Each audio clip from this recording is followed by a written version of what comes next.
this is Michele Knight. This is the astrological forecast and overview for the whole of November. Now, November kicks off with a great deal of intensity for us and the world. Secrets are revealed, secrets are explored. Some people may be even going to too much extremes and see secrets where there are none. That's because one reason is Mercury, the planet of communication, for the first 10 days of November is going retrograde, is going backwards. We are all facing the past in some way, facing some feeling within us that's out of control or vulnerable, and that goes for the world in general. Things are coming up that are making us all think, making us think about our primal needs. Other people's primal needs in the news may come to the surface. And it's up to us to really understand that. On the 3rd, we have a new moon and a solar eclipse in Scorpio. I would imagine around the 3rd that something comes up publicly that surprises us all. And equally individually, look at how you're feeling on the 3rd and look what comes up with you. Because when our primal unconscious is stirred up, it gives us the chance to heal ourselves on a deep, deep level. We are made up of the ideas and viruses, in a way, spread to us by culture and other people. We have ideas embedded in our brain as if our brain was the hard drive of our computer. And sometimes some of those ideas don't serve us. If you were told when you were a kid that you were stupid and nobody believed you'd do anything with your life, then no matter how much you achieve, there may be a little voice inside of you that feels stupid. And that kind of primal thought can be dealt with on the 3rd. Look out though, if you're just wandering around in the first week of November and you find yourself feeling primal or overreacting or vulnerable, take time out to sit and think about where that's coming from and allow yourself to think about what you need to do to reprogram yourself in a way that serves you. We're facing our fears, we're facing our vulnerability, we're looking at some of the darker side of ourselves and humanity that normally we'd like to leave behind. The positive of that is, though, we're very intuitive, we're very passionate, we're very fearless in connecting emotionally to ourselves and other people. But that new moon on the 3rd and lots of other things that are going on the 3rd is going to create a powerful punch. We have Venus, the planet of love, shifting signs and going into Capricorn, making us think quite seriously about our relationships and how to look after ourselves. You may find that in the news that there are relationships that maybe some people feel are based on financial gain or cultural gain rather than really true love matches.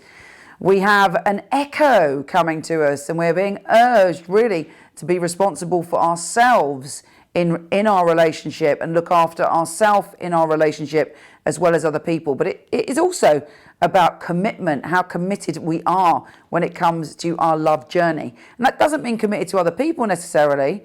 It means how committed are we to being the best that we can be and the most secure that we can be within our relationships with ourselves as well as other people. We have a Sun-Saturn exact conjunction in Scorpio on the 6th. This is quite an intense energy. If we have ignored any of our primal issues or anybody is not being completely honest, it could come to the surface around that day. Jupiter retrograde on the 7th, I believe, is quite a good thing. It can bring about some opportunity from the past, some bit of good fortune connected to the feminine, connected to the mother in whichever way you interpret or see that, or even it could be something symbolic. But look out for something, even if it's just to do with you going back into the past and looking at your own relationship to your mother. And of course, in a general sense, it could be relating to Mother Earth. Some news could come up from the past that helps us deal with something in the future when it comes to the Earth. We have Neptune direct in Pisces and Mercury direct in Scorpio. Mercury direct in Scorpio on the 10th really should give us all a big sigh of relief as everything's a little bit more straightforward. And Neptune may have been confusing us with illusions about the past. Suddenly things are a little bit clearer and it allows us all to heal. The full moon in Taurus combined on the 17th, combined with the grand Earth trine on the 16th, is giving us the opportunity to really dig foundations and to look at what's real, what's solid, and how we can make our life more solid and the lives of others, how we can share a sense of security, how we can be solid within our being. And this brings about also the opportunity to look at how judgmental we are with ourselves and heal that.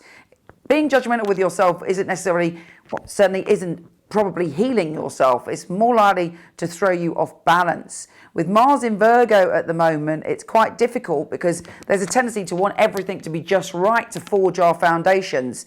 You know, you might see a lot of finger pointing in the press even, or finger pointing, whatever it is. People may be saying, look at that person, they're a sinner, look at that person, they're doing something wrong, blah, blah, blah. But as we have learnt through history, this does not help. We have to stand together as a team, as one humanity who want to help each other to help everyone else. And look at what we've got in common rather than what we haven't got in common. We have Chiron direct in Pisces as well. So all this kind of water energy going direct creates a lot of emotional relief. I don't know about you, but everybody I know seems to be going through some great big turmoil when it comes to emotions, and particularly emotions connected to the past. In the second half of November, it's all a bit clearer, and in fact, we can all feel a bit healed from whatever roller coaster experience we or the world has been through. We have the Sun entering Sagittarius on the 23rd, and that makes us all a lot more optimistic, a lot more understanding, a lot more accepting of other people's eccentricities, and things. Should notice also that countries are communicating with each other a little bit better, fingers crossed, by the end of the month. A grand fire trine is bringing us our energy back. It's quite exhausting going through all this inner turmoil and secrets and unconscious. And when we get that grand fire trine at the end of the month, it's like, oh yeah, baby, thank God, we're ready to go, go, go. However, let me urge you again, this November is the month to go in, to face your shadow, to heal any parts of yourself that are primal, to understand that you can reprogram yourself, and that it's all about loving yourself and other people. When we do that, when we don't give in to the fear, that's when we can heal ourselves and each other. Take care, and I'll speak to you soon.